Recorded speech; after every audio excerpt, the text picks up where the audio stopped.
Okay, I do have the compadres here, a giant cup of tea and a notebook because we have to pecha kucha.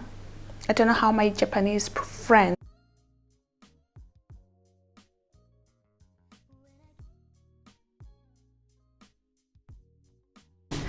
We are good to go. Hello everybody, pray you all had a wonderful start to 2025. My name is Zoe and the name of the channel is Zoe May. So I was born in May, so the name is fitting. Welcome. If this is your first time here, I welcome you with so much love. I do hope and pray that you feel safe and loved here. Sorry for the radio silence for the past month. January just mundanely started for me. It was just nice and slow and tender, just what I wanted really, and also a chance for me to lick my wounds because I didn't get monetized. I mean, I have the hours, but I don't have the required hours within the 365 days, if that makes sense. Well, if you're a YouTuber, you know what I'm talking about. So I take that very personal, very personal, because especially the last 3 months of 2024, I put my heart, blood, soul, and body and mind into making sure that at least I get that little reward, you know, that little atta girl, well done. And yeah, I did sacrifice a lot, and the fact that I didn't make it was just like a huge blow. So naturally I was fully soaked in self-pity and just the spirit of giving up altogether. But at the end of the day, like I've always mentioned, that it really is about the journey. It's about who you become in the process. So whatever it is that your heart desires, it's not about the numbers. And Spirit God has been showing that to me from the beginning of the year. Actually, my channel is literally a teeny tiny baby, small potatoes. Same with my Instagram account, I should say. And also with Instagram, that is usually my fault because I come and go. I delete it when I want. I just take a break, and I have a love-hate relationship with Instagram that I can take full accountability for. But when it comes to YouTube, I feel like it really was just unfair in so many ways. And but such is life. It's not fair, honestly. And when you live long enough, you'll understand that on a very deeper level. And with the sacrifices, I'm not talking about the sacrifice like Elton John. If you know Elton John's version of sacrifice and Sinead O'Connor's sacrifice, you would definitely know the difference. So I am on the Sinead O'Connor. I take it very personal when I don't get a return in equal measure. And being a Taurus, it's difficult for us to get started, and it's also difficult. I mean, when we get started, we really put our hearts, soul, mind, and body into something. So when it's not returned in equal measure, reciprocated, because we just take it personal. So I really took it personal. It's not you guys. The lot that show up for me, you know who you are. I love you and I appreciate you so much.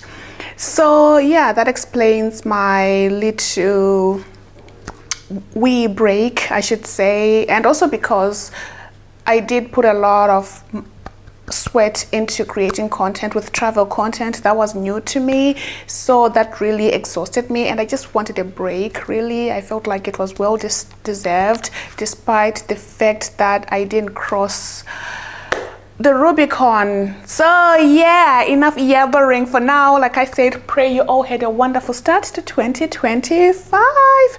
So I do have some exciting little things that I've been doing in the month of January, and getting back in the groove of things, and finding the joy. You know, A Course in Miracles said they couldn't find joy, so they settled for pleasure, and that stayed with me.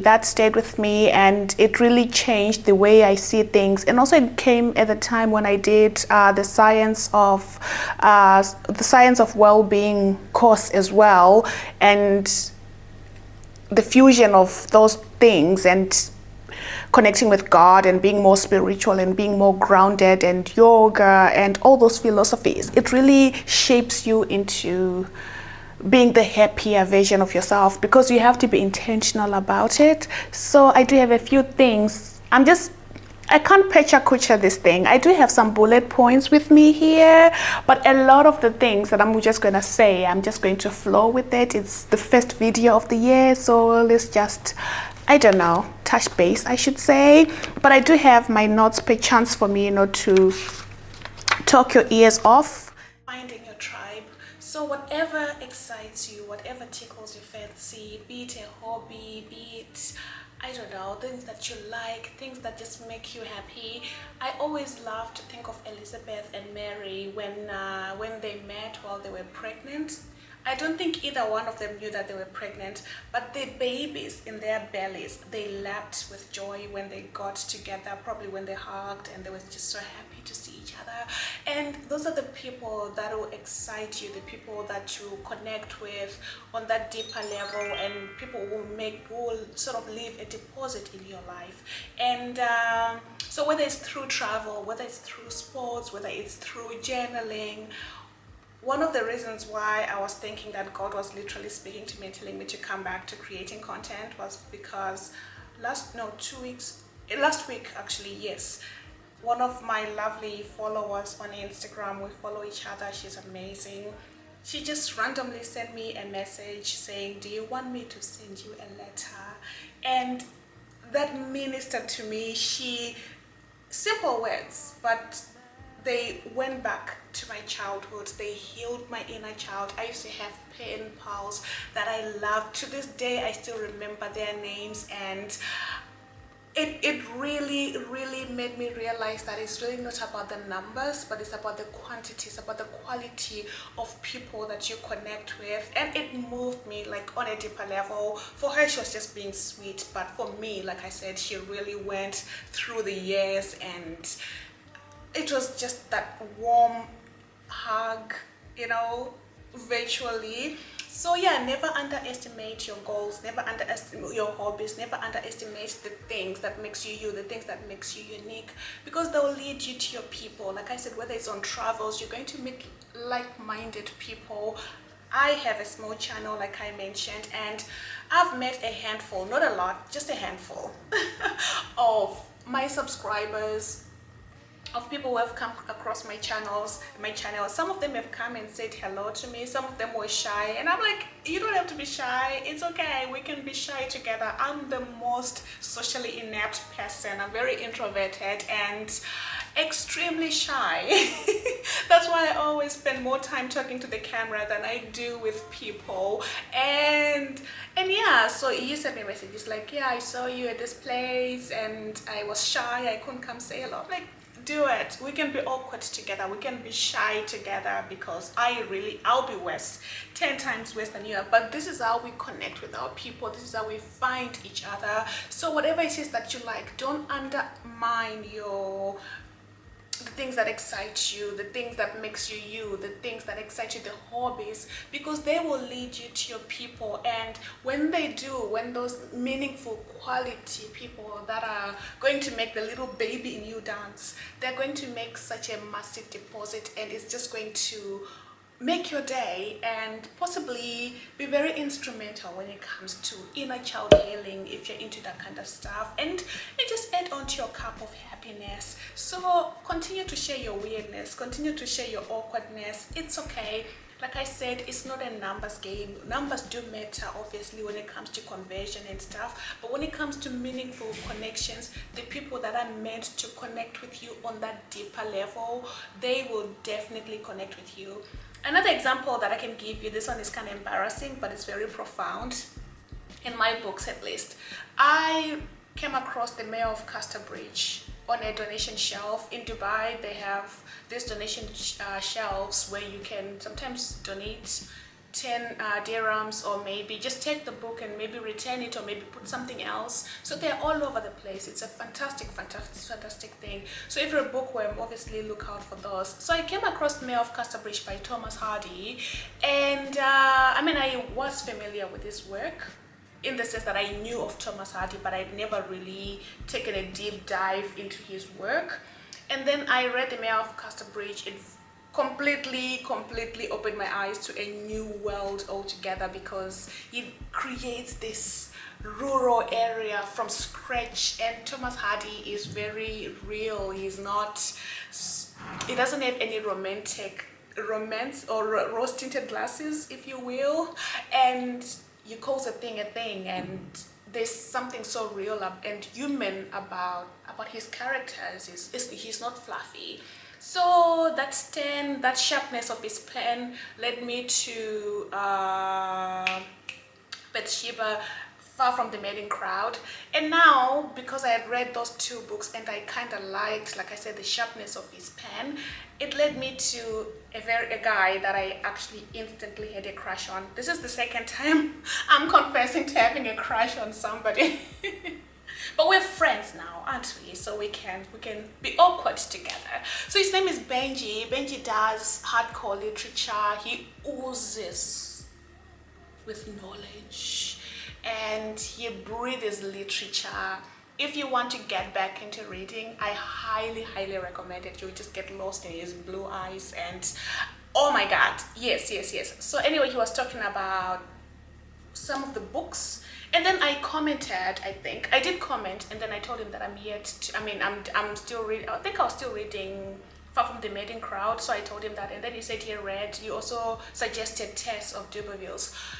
And I don't know if he mentioned that he had a little crush on Tess in the comment, or he mentioned it in one of his videos. I can't remember.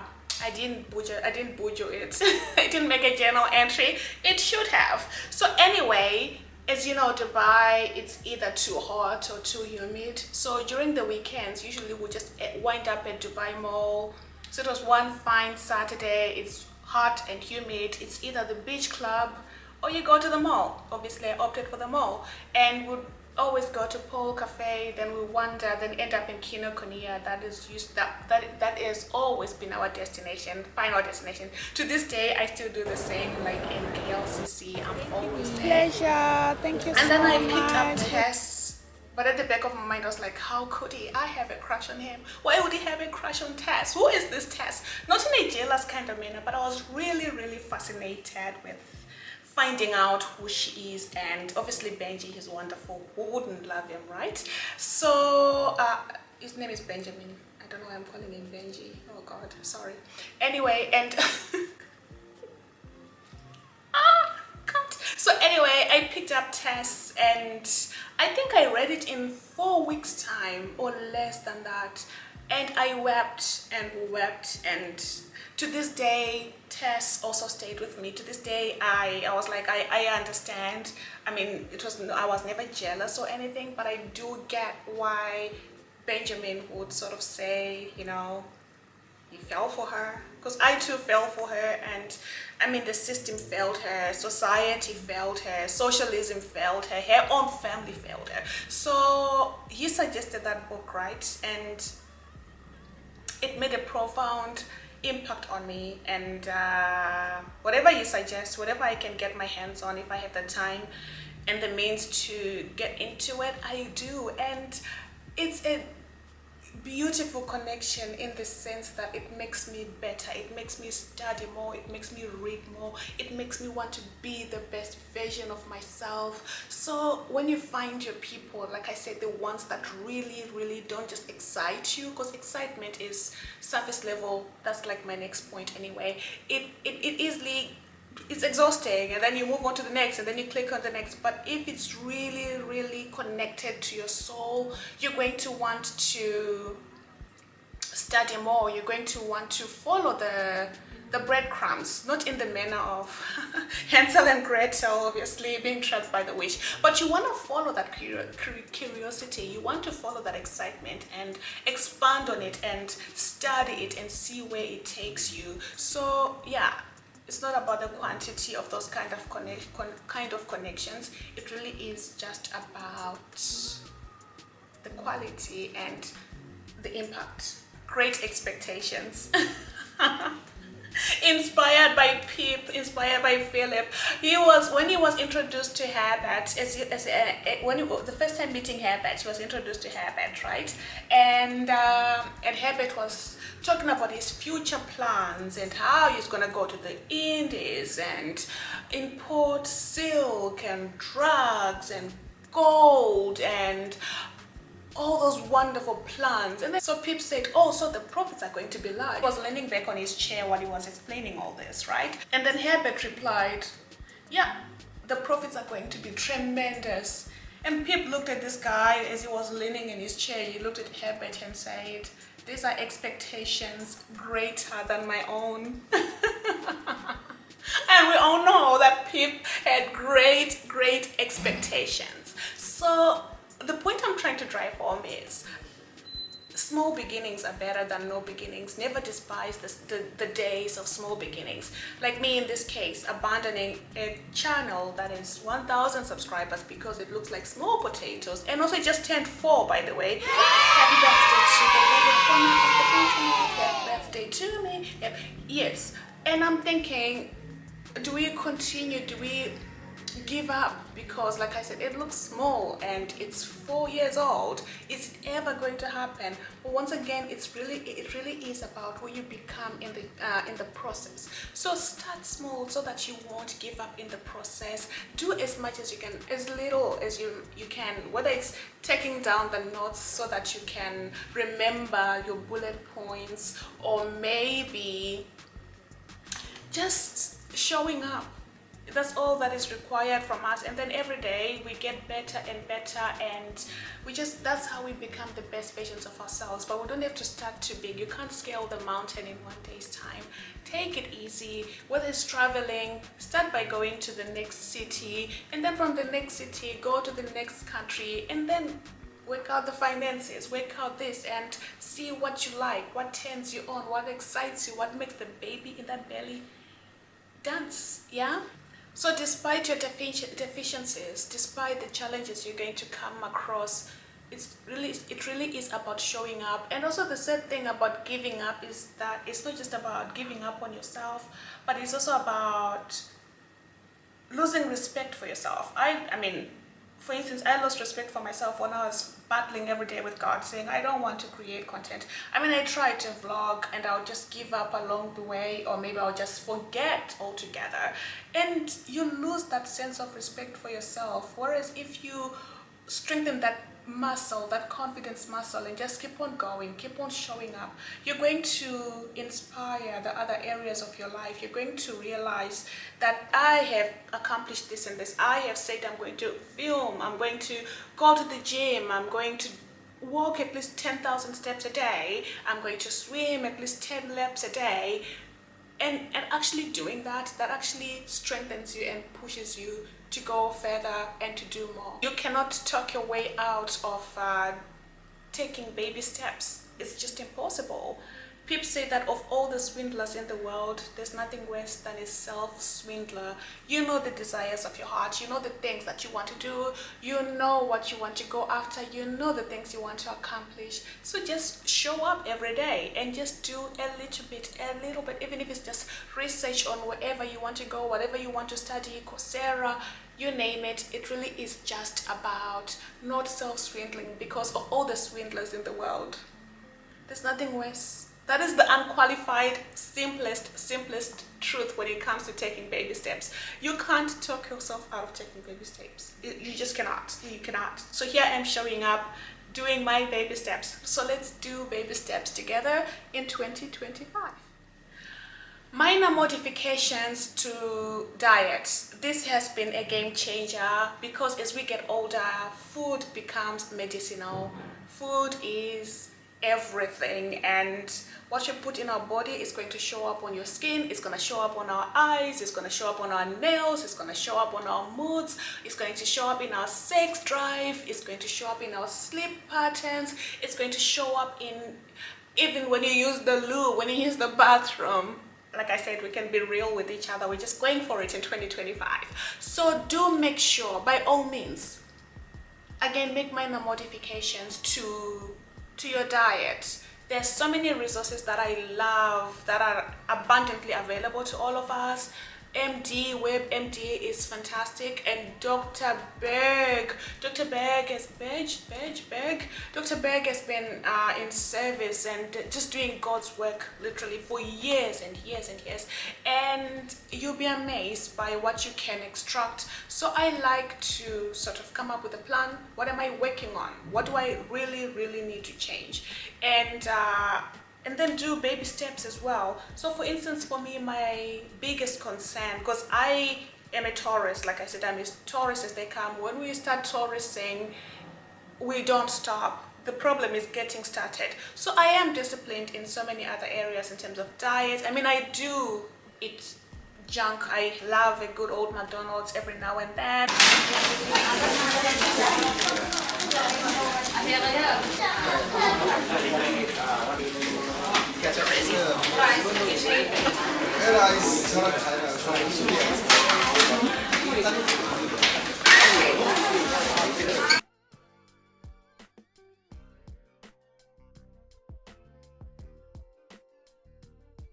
I absolutely love that, and but I balance it out, so I don't restrict myself. However, I am mindful in the sense that I'm not going to be eating a quarter pounder every day. It just won't make sense. Like I said, it will show up in my love handles, it will show up on my butt, it will show up on my thighs.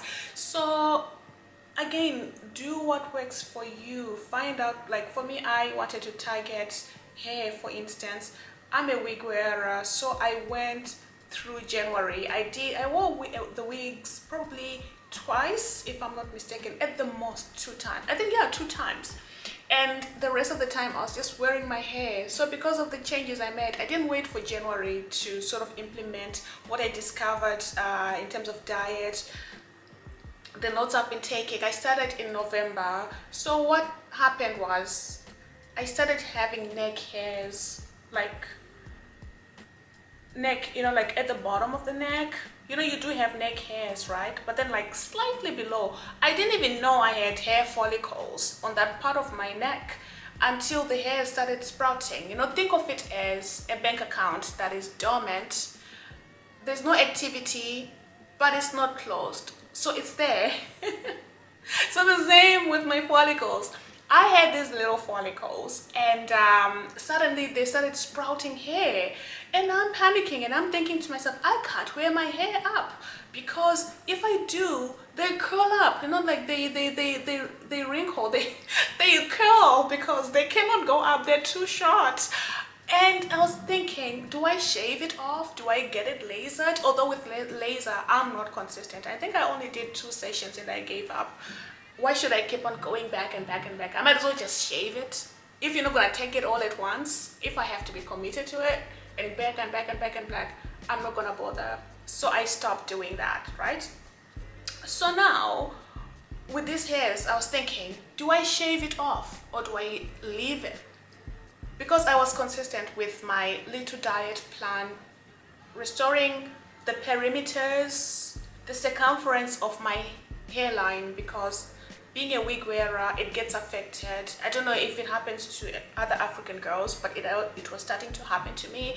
And I come from a family where women have alopecia, and I was panicking and I was thinking, we have to make a change. I have to modify this. So I collected my data, put it in my bujo. At the time, it was a moleskin. When I talk about bujos in a little bit, and so, like I said, the hair started sprouting. Then I made a note of that, and I was taking pictures. And only last week, that's when I wore my hair up, and the hairs, they stayed in place. I wasn't even wearing a giant scrunchie, because I had to wear giant scrunchies because it was looking embarrassing. And the hairs stayed up, and I was thinking, this is what we need. When we've done the work, when we've taken all this data from all these wonderful places, WebMD, this Dr. Berg, implement it, How is this affecting me? Is it bringing me the change I need? Because at the end of the day, the data that truly matters is our own data. And these are small changes. They are not even huge changes. So wherever you can make small changes, whether it's not buying a cola, it's buying maybe yogurt drink, or maybe it's buying a juice, or maybe blending more instead of going for ice cream. Whatever works for you, just get it done. Baby steps, once again, nothing too major, but those small little changes, if you stay consistent, they have a massive ROI. Next point is cultivating joy. Again, this ties in with point number two or so. So yeah, like I said, the Course in Miracles say they couldn't find joy, so they settled for pleasure. And if you compare joy and excitement, there's a slight difference. There's a thin line between joy and excitement. And if you don't look close enough, you're going to miss it, because the line is so thin. Joy brings peace, so much peace, and it just makes you feel so connected to yourself and the people around you. So excitement is like, yeah, it's very hyper and bubbly, and it relies on the external world. Whereas with joy, it's about going within. So this year, let's find ways to really find the joy, about finding your people who are going to add on to your joy, whether it's hobbies, whatever hobby that you like. Other people like to share their hobbies. Some of the things that we like, we don't even need to share them. If they bring you joy, if they just brings you closer to your center, it's all that matters. Anything else is just noise. If you can share it, like for example, I see people sharing their journal spreads, and it's beautiful and it's nice and it's inspiring. I can't do that. I can't. Despite the fact that it brings me so much joy, I am very ritualistic about it. In the mornings with my giant cup, I got this from M&S, by the way, and it's this lovely green, snot green. As James Joyce taught us, I cannot stop saying that. Every time I see sage green, I think of snot green. So yeah, it's this lovely green. It brings me so much joy. So I'm very ritualistic about it, and I do this every single day at the same time, at the same place, and then I follow with a prayer, with a meditation, then I journal. That's what, like I said, it just makes me happy. It's just wonderfully blissful, and that's what I like. But can I share my journal spreads? No, I cannot, because this is where I Sigmund Freud myself. This is where I BF Skinner myself. This is where I Jordan Peterson myself. We don't want to mortify anybody. After I have Jean-Pierre myself in my journal, in my entries, that's what just makes me so happy. And so again, it's going to look different for everybody. Even yoga, I've also mentioned that yoga does amazing things for me, and you can literally spread me on toast like butter. Literally, I just melt. And so find your thing. Again, like Dina, Dina Jacob's daughter, when she was in Shechem, when she went to Shechem, she wasn't looking for other things. She was actually looking for connections. She was looking for sisters. She was looking for daughters. She was looking for things to connect with on a deeper level. Yes, and she got into trouble. So yeah, we need to go to those places. Sometimes, like I said, we don't have to take everybody with us on that unique journey as we go find whatever it is that makes us happy, that makes us feel joyful. Because joy, like I said, is not bubbly and this short-term dopamine. It is fulfilling, it is healing, it is soothing. So whether it's traveling, again, do all of that. As one of the poets, I don't know who said this exactly, but again, it stayed with me. He said, "Stand still, you ever-moving sphere of heaven, that time may stand still and midnight never comes." So whatever that can slow time for you, get in the flow. Like Mihail, a police psychologist, he is the father of flow, getting in the flow of things, and then time may stand still so that midnight never comes. So whatever darkness, whatever things that we're fighting, basically, when we get into that flow, that healing energy, we can just find pockets of moment where we are actually joyful. And last but certainly not least, speaking of happiness, I found this utterly gorgeous little bujo. This is called the Sunny Techo. I have been a massive fan of the moleskin and the lustrum for years, but this little guy, as tiny as he has brought me so much joy. He's Japanese, by the way, and the Japanese, you know, they are known for pecha kucha, like 20 slides, 20 seconds, just get straight to the point. It's an A6 and it's adorable. It fits in the handbag. And once again, like I said, will I share the contents of my bujo? Absolutely not. But it is yellow and it's sunny and it just, again, sparks so much joy. So the moleskin is lovely because it gives you that freedom to create, but I just wanted something that I can open that is already prepared for me so that it won't be time consuming. So yeah, this is another thing that has been adding on to my happiness. And once again, I love the Japanese philosophies, ikigai, just life-changing, just beautiful, again bringing us closer to joy. So yeah, enough yabbering for today. My God, thank you for watching. Love one another, take care of one another, and be kind to one another if nothing else. And I shall be seeing you in my next video. And happy 2025. Sunny Techo.